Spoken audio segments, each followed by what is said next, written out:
prisons of hope, and the laws of history and laws made by human beings do not always coincide. I will start with an example. There were a number of countries where there was not only a caste system, but also untouchability. Iran, pre-Islamic Iran, and after Islam too. Egypt are obvious examples. But at the present time, except for South Asia, you do not get any other examples of untouchability and caste system, rigid caste system, anywhere except Japan. In Japan, the Murakami still exist. They are still considered untouchable by a number of Japanese. Despite the fact that in 1870, 150 years ago, a law was specifically passed banning both the caste system and untouchability. This year, 2017, was the first time I read a newspaper report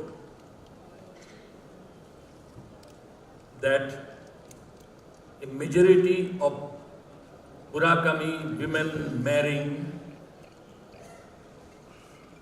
during the last few years have married people outside their caste.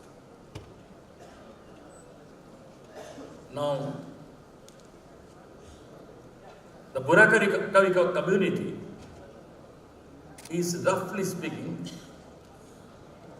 1/20th the size of India's Dalit community. And Japan is 1/5 of India's population. If it had taken a country which is 100% literate,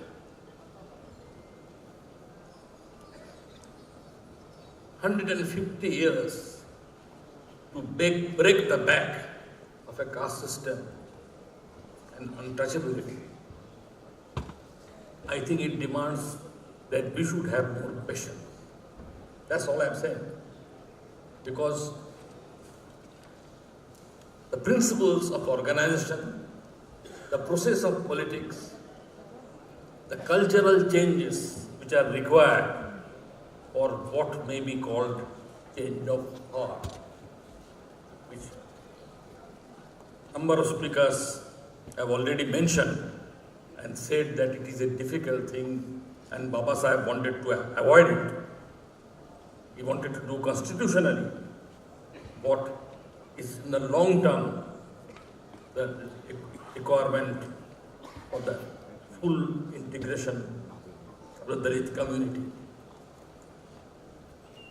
Nonetheless, which haunts all of us.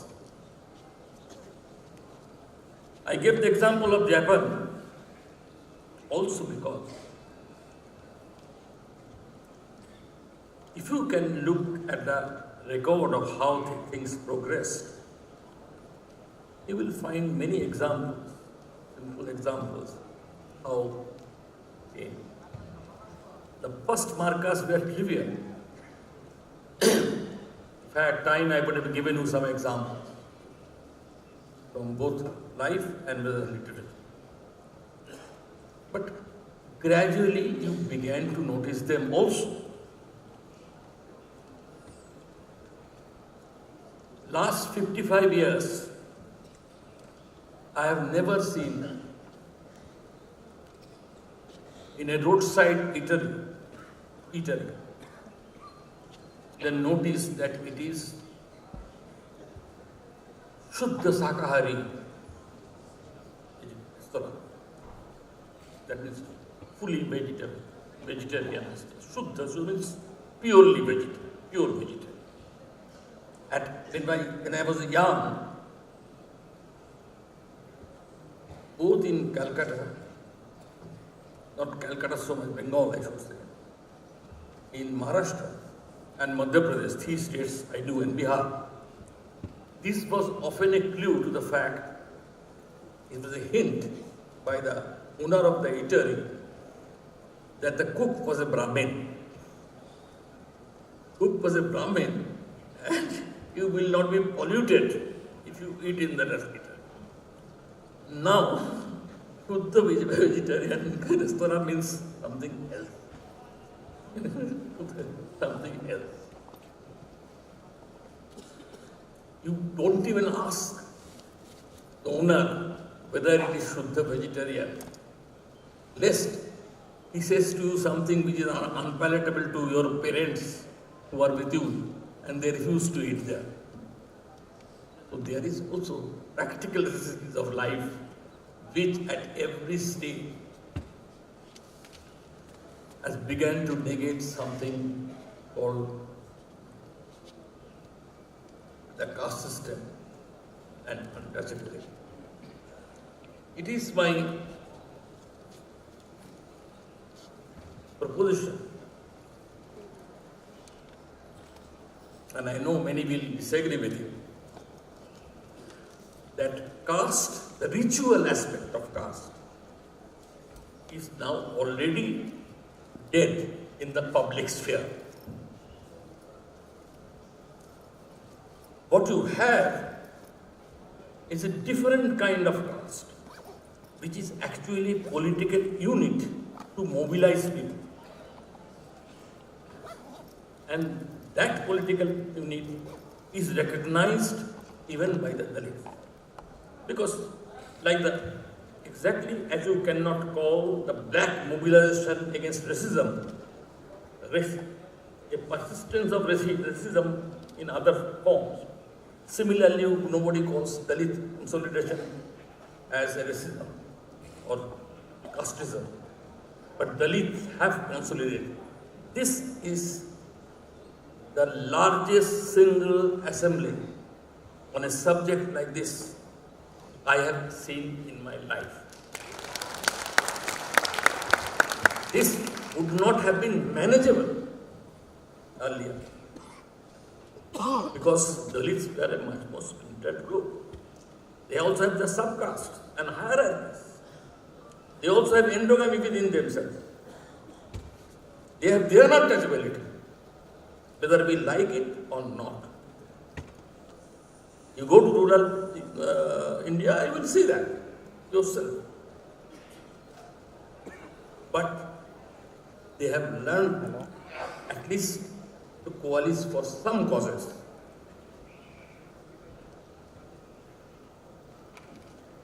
And that is showing off. That is noticeable. One by one, the sectors where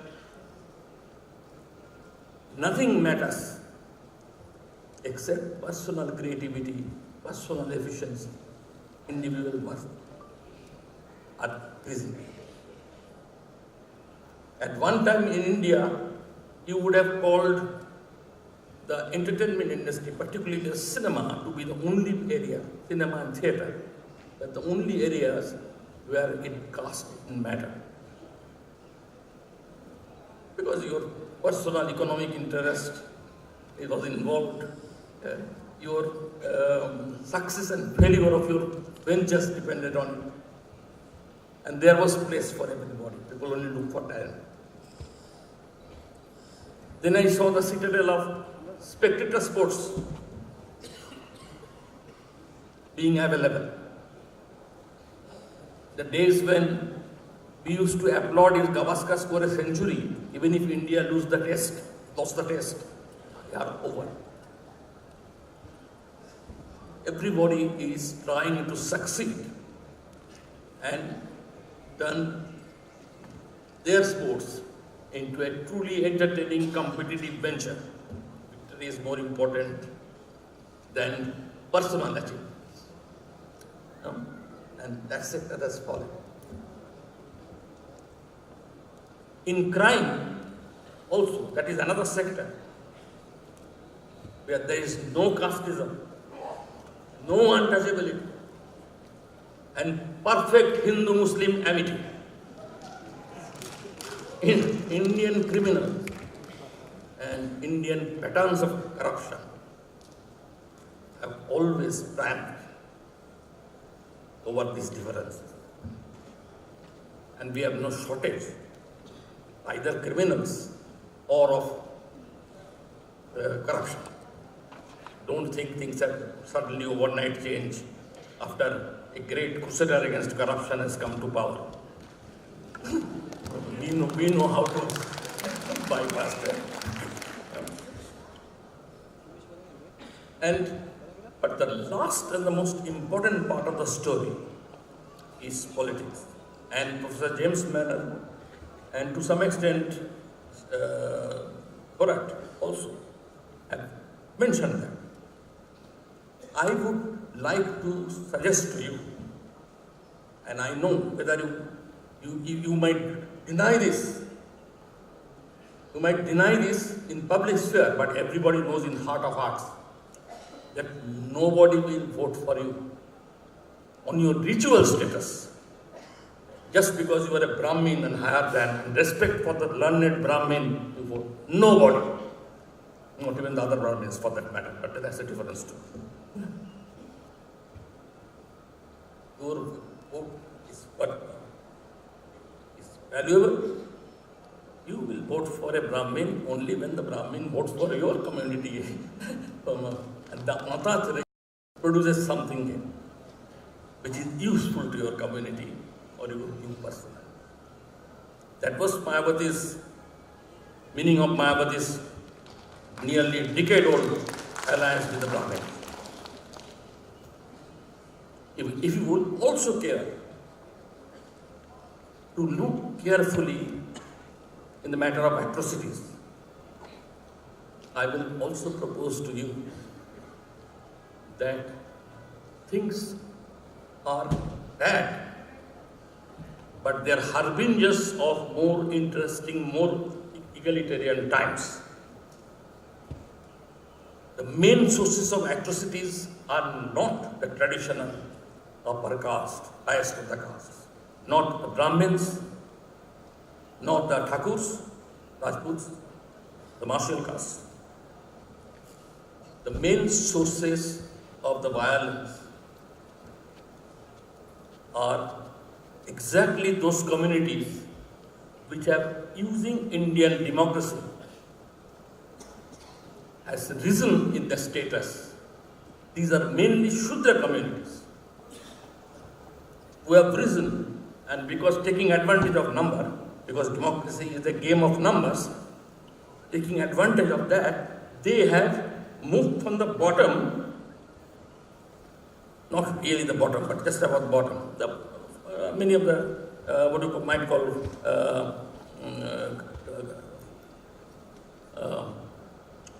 agricultural communities, farming communities. They've risen.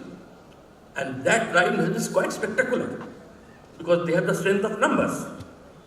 And they are insecure about their status in the sector in which they have entered.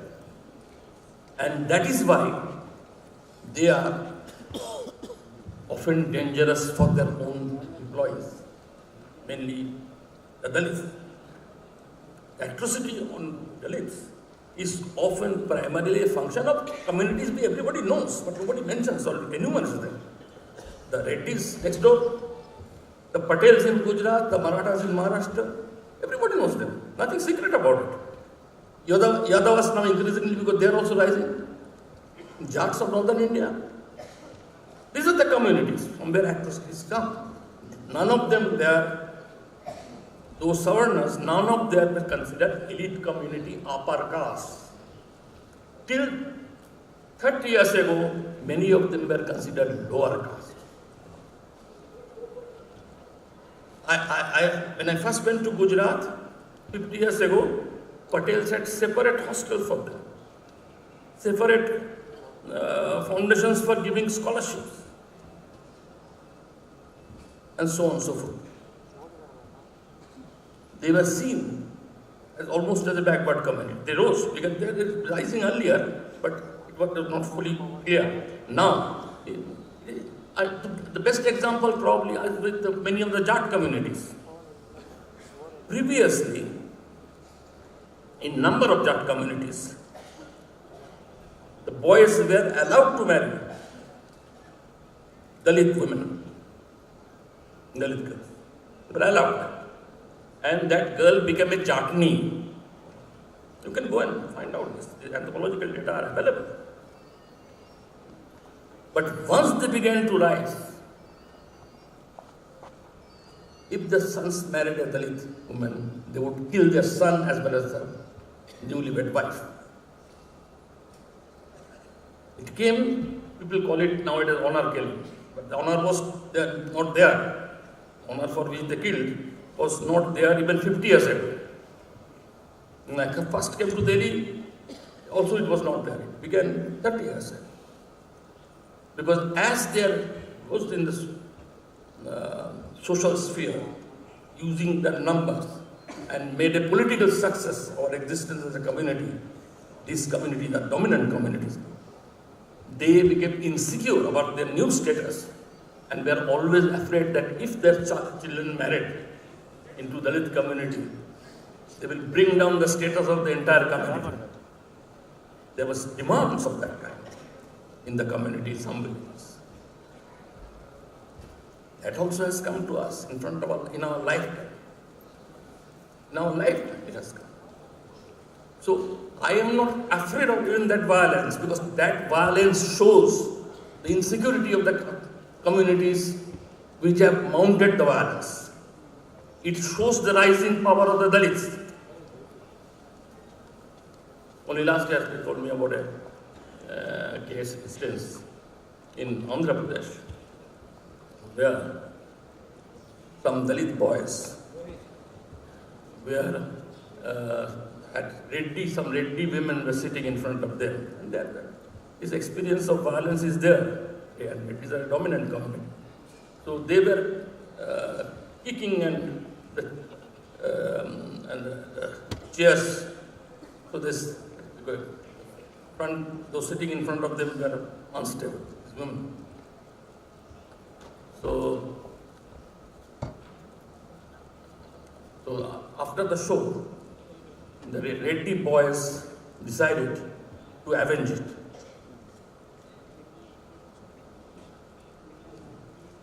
But the Reddy elders said that those days are past. Of these days of avenging Reddy, this humiliation of Reddys. They said, let us meet the elders of the Dalit community and request them to settle this and let the Dalit boys apologize to this. And that was settled. This would have been unimaginable even 30 years ago. Happened. So this is the second point I want to. I made the point about a long-term process, but I've given instances that changes are taking place. That politicization of caste has made caste primarily a political unit now. Nobody has, according to me, turned down the invitation of, I doubt whether anybody has turned down the invitation of Mayawati to dinner till now because she is a Dalit chief minister, she was a Dalit chief minister. On the contrary, there are photographs of a policeman, a Thakur, tying her shoes to placate her. That's the way things go. I would also like to point out that unlike in the time of Prof. Ambedkar,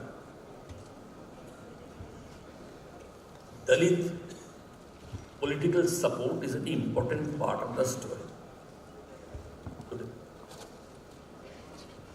It has not come overnight. A lot of work has been done for that. And that consolidation, however insufficient, it is not yet fully committed to being, but that consolidation is now a matter of fear.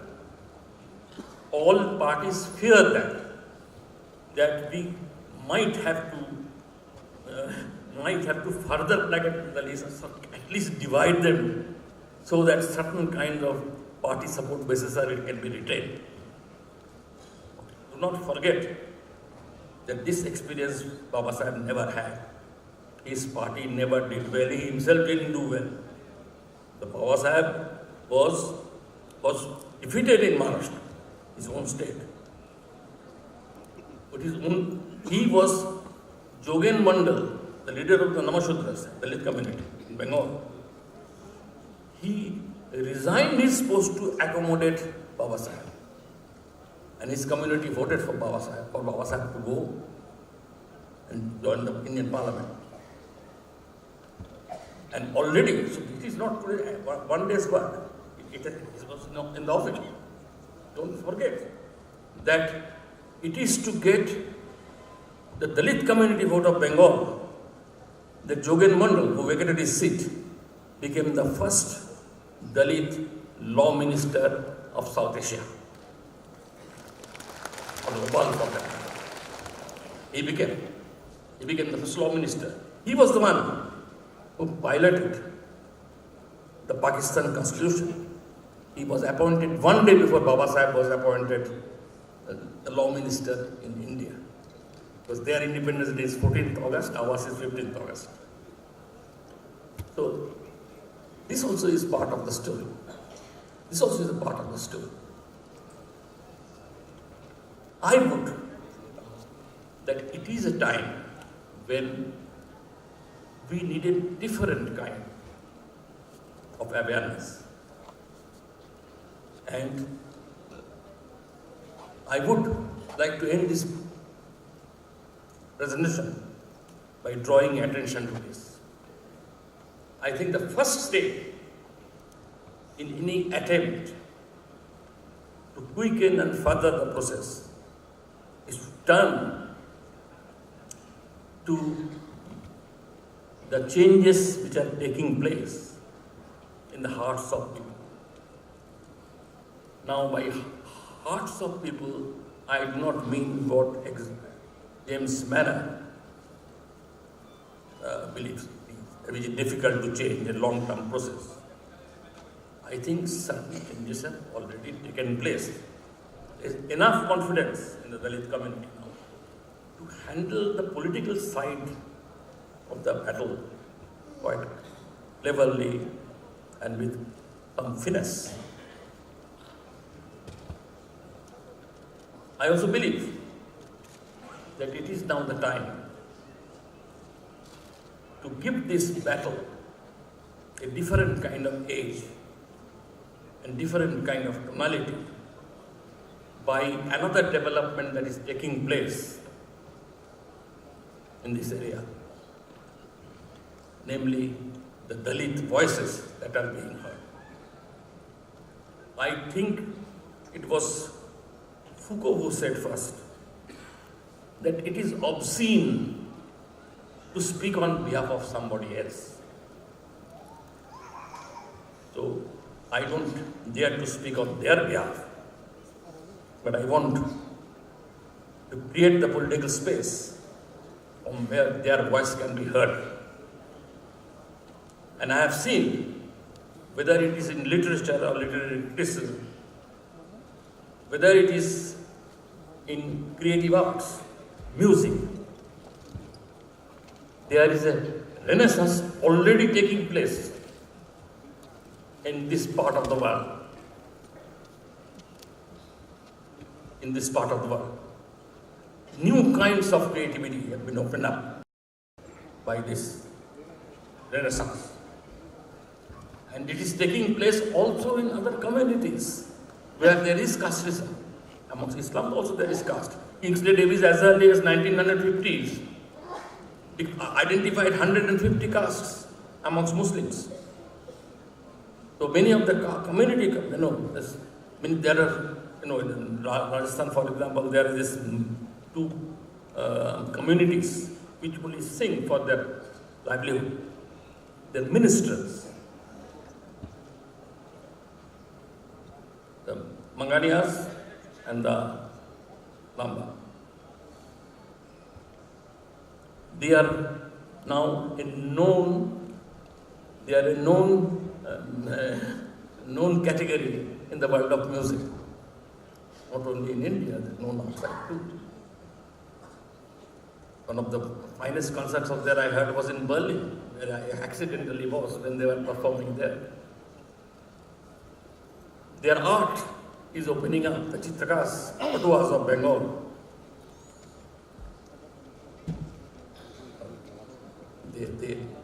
Their art has got a recognition that they didn't have. In Madhubani, where that Madhubani art was totally restricted to the Brahmins, there is now a Dalit Madhubani art. And it is, Oneshas say it is so new and so different that it is more valued than the well-known Brahmin painters of Madhubani. There is, in this situation, and where I don't have to give the name of the figures who have emerged in the last 30, 40, 50 years. But they have emerged. They have emerged.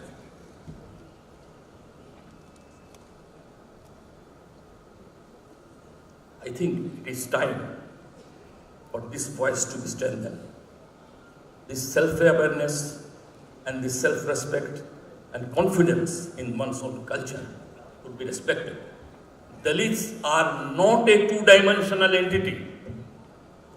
They are not only poor and exploited. They have a culture of which many Dalits are proud of and have begun to write about them.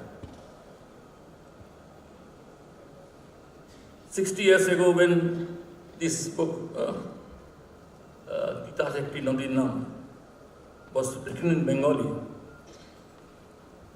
he was a Dalit. And when I gifted that book to my mother, he said, it's written in a particular dialect. So my mother said, you have given me this book, but there are a lot of grammatical mistakes and errors in Bengali construction. So I said, no, that's a dialect they use. So that has been deliberately written in the book to give you the flavor of the language they speak. We are living in a different world, all around. I mean, when 30 years ago, 25 years, 30 years ago, I dedicated one of my books to D.R. Nagaraj, who is a Kannada writer, as well as wrote in English, and said that I'm giving to him, dedicating the book to him, because he is the finest literary sensitivity, critical sensitivity that we have amongst that in his generation. Finest in his generation. That's what. But when the publisher of the book, is not anyway, stories, publisher of the book pointed out, wrote somewhere that Ashis Nandy has declared him to be the finest Dalit writer. I don't consider D.R. Nagara the finest Dalit writer. I consider him the finest writer that this generation of Indians has produced, finest literary sensitivity. Anyway, I suggest to you that time has come. Do I have time? I propose to you, my final word, that we further facilitated the process which has already been released by the efforts of hundreds and thousands of people, and strengthen this process, allowing them their voice. We do not, nobody is a protector of Dalits. Nobody can fight their battle. But we can join the battle as people trying to strengthen a process which will be self-liberating for us too. Because in any situation of the master and the slave, defying Hegel, but supporting Sigmund Freud, I would say, that no oppressor emerges from an oppressive situation untouched by the oppression he is unleashed. His degradation is perhaps in some ways more tragic than the self-affirmation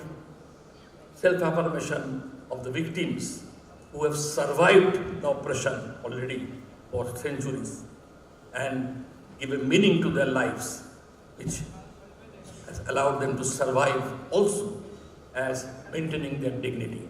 We don't give them dignity, they are fighting themselves. That dignity and sources of that dignity we have to discover.